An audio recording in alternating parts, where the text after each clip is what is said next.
Utile, il y en a plusieurs. Le chauffage d'ailleurs, tout d'abord. Cuisiner, prendre des bains, des douches.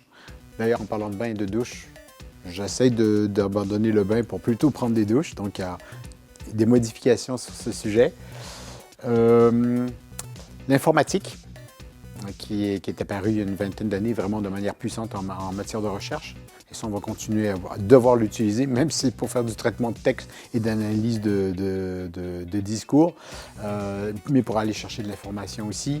On ne consulte plus de publications et on regarde de plus en plus des séries. Je le fais aussi, donc ça ne va pas s'arrêter.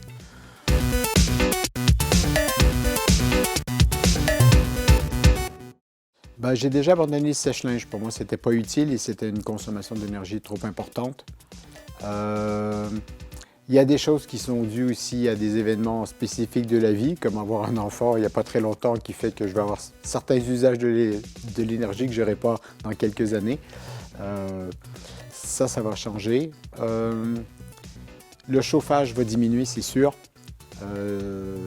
J'espère ne pas me mettre à la clim, tout dépendant des conditions d'été.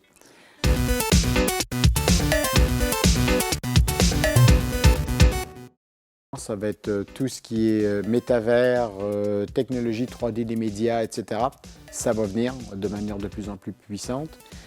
Aidé notamment par toutes les controverses n'empêche qu'on peut avoir sur l'intelligence artificielle, parce que ça va demander beaucoup de traitement de données de faire ça.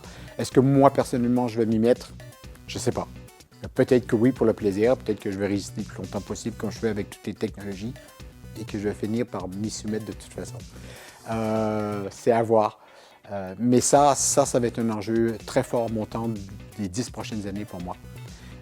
Avec ce que ça peut faire aussi en termes de consommation d'énergie, avec une augmentation incroyable de la consommation d'énergie associée aux nouvelles technologies à domicile. Mais peut-être que ça va peut-être me donner un coup de main pour mieux gérer l'énergie à domicile.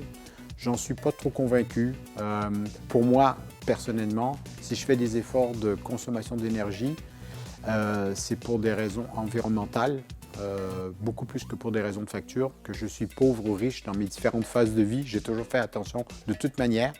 Je n'ai pas une consommation qui évolue avec mon niveau de revenu en fait. Et donc, ma motivation, mon levier de changement ou de pas changement, il n'est pas financier. C'est autre chose.